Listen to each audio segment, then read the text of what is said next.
Hi, my name is Nancy McGee, San Mateo County Superintendent of Schools. Today, you're going to get an inside look at the world of performing arts in San Mateo County. We're going to start by taking a tour of some of our exceptional performing arts CTE programs, and then we'll hear from real-world industry experts who will provide valuable insight into the opportunities, wages, and skills needed to succeed in the performing arts career pathways. These CTE pathways provide students with the educational opportunities needed to prepare them for success in careers in the performing arts. And now, without further ado, let's take an inside look into some of our fabulous CTE programs.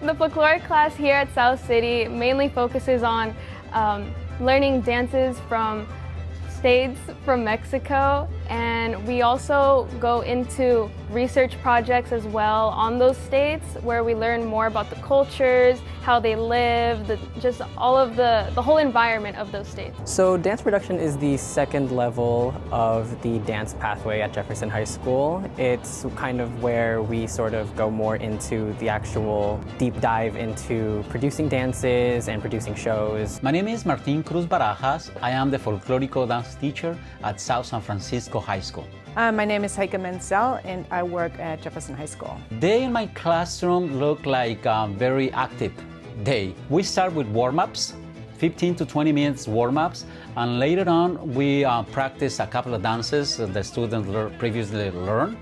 And then I start teaching new routines and steps to the students. And at the end of the class, we practice the choreographies and review steps. A soft skill that I've learned from this class is definitely collaboration and working with other people in my class. As the dances, when we're practicing, we can also give each other tips and correct each other on dances that we do, as well as the projects. We usually get put into groups for the projects, and communication definitely key, and just collabing with everyone to make sure we're all on the same page with the research and knowing our stuff. So we're learning a whole bunch, a variety of dance forms, starting from West Africa to dance workouts. So there could be Zumba instructors, rudimentary ballet, rudimentary modern, Brazilian, Cuban, because that's just my forte. Choreographing, so I'm really pushing that they're putting their choreographies together themselves and having thought patterns behind it. So lots of social justice issues that go into the dance eventually. My favorite thing about dance composition is the variety of dances we learn from around the world. We aren't just exposed to one type of dance, but dances from many different cultures. And also, it isn't just about learning the dance moves themselves, but we dive into the history of how the dances came to be and also the people who created them. The students learn more than just dance in my class. They learn about discipline, about respect, and also they learn how to collaborate with different personalities, because they need that kind of skill for the future. This class is different from other classes that I've taken, mostly because it's a dance-based class. So not only are we learning different regions and facts about Mexico, but we're also dancing, so we get our exercise in. But not only do we dance, we also do different projects and research projects like that, and we'll have papers and we have to watch videos or go on our computers ourselves and find different answers to different questions that Martin gives us. The students have to manage quite a bit: costuming, choreographing, stage design, ticket sales, arranging for food during the day off or during the rehearsals. They have to be ready for Saturday rehearsals, some of them lighting, tech crews, what it takes for whole production. So some hard skills that were taught through dance production Definitely choreography, writing, and kind of pathways and formation changes and all of that, but also video editing, music editing, making sure you know when to clip music in order to not get like a certain sound in, or editing video clips together to make sure everything runs smoothly. Some students have a misconception regarding this class because they think it's only dance class, but it's more than that. There's a lot of cultural elements involved, and the students have the opportunity to do different research projects, and they learn about the culture of Mexico, the different traditions, the food, the special events they celebrate, and also the different influences from the different parts of the world. My favorite part of my job is when I got a student with any kind of experience, and later on in a few months they are dancing on the stage wearing these beautiful costumes and with pride and doing a good job. That's my favorite part. If you're thinking of taking this class, I'd say do it because it definitely helps with learning more skills, and it definitely builds up your personality, as this class is very inviting and just the whole environment here is nice.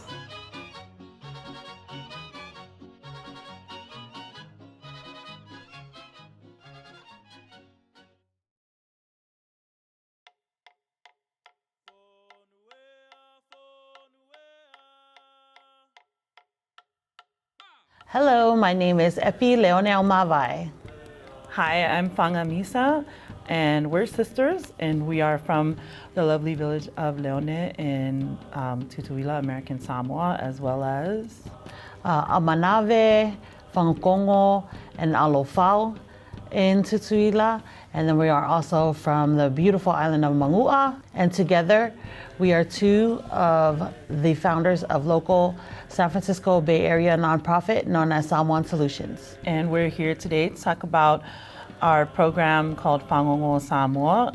Samoan Solutions started in 2008, and most recently we've been putting on this program since 2018. So for Fangongo Samoa in particular, we as sisters growing up in the Bay Area, we recognize the need for our youth to identify with our cultural roots, and so we were looking for a cultural education program that we can put on to help young people and students develop their cultural identity. It was very important for us to be able to create a program that also is engaging to new learners of the Samoan culture and Samoan language and arts.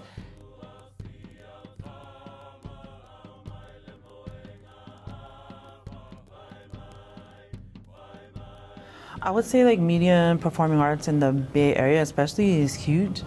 We are living in a time where people are consuming the media like 24/7. Like there's so many different types of media and arts that are out there that people consume on a daily basis all over the world. You can now create your own job. So you get to decide what that looks like, and a lot of times you can be your own boss in this industry. There is just an air of like sort of magic that happens when you see something live on stage. And that's for the audience, and then also for those who are up on the stage, those who have contributed to a production. Like, it's magical, you know, to see all this hard work that you've put forth for the last 10 weeks to tell these stories just kind of come to life. And so just being able to be part of something like that, I think is like, you know, a great reason for folks to get involved. And it doesn't happen unless people are intentional about taking on these jobs and being in these roles. I think the other reason why it's so important is because everyone has a story to tell, and the perfect people to tell those stories are ourselves. I think one of the biggest misconceptions is that the most popular or like the most talked about positions are those who are in the forefront of things. And something that we learned very quickly when working with Fangongo Samoa is that actually the story gets told by every single person who contributes, whether that be lighting, stage, props. And so it's very difficult if, it may be difficult or challenging for students who are super interested in the arts, but don't feel that they're called to be in the front. And so it's challenging for them to be able to just find their place and to be able to identify how they can apply their strengths in this entertainment world.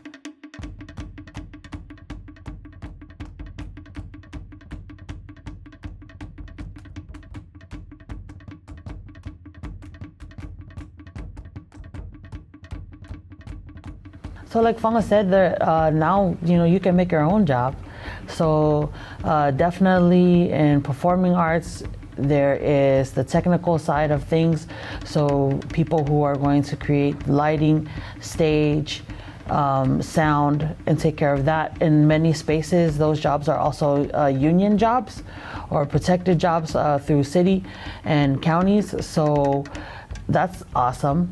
Also, there are directing positions, there's writing positions. The performing side of it too, like so whether you're acting or whether you're in the band that's playing the music for the folks that are up on stage or any other part of that, whether it's making sound effects or visual effects. Yeah, I would say that this field takes some critical thinking.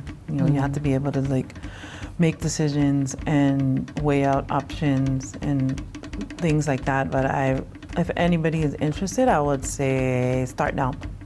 You're never too young and you're never too old. No one's gonna be able to share about our culture in the way that we do.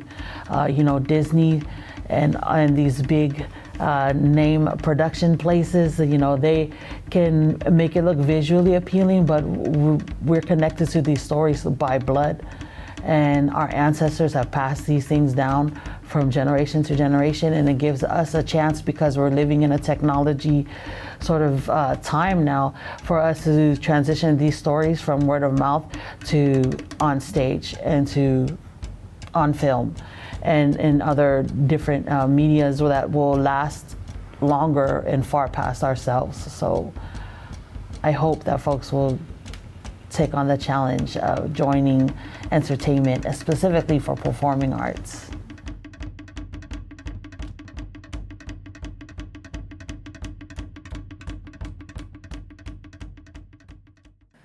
On behalf of San Mateo County Office of Education's Career Technical Education Programs, I want to thank you for joining us today.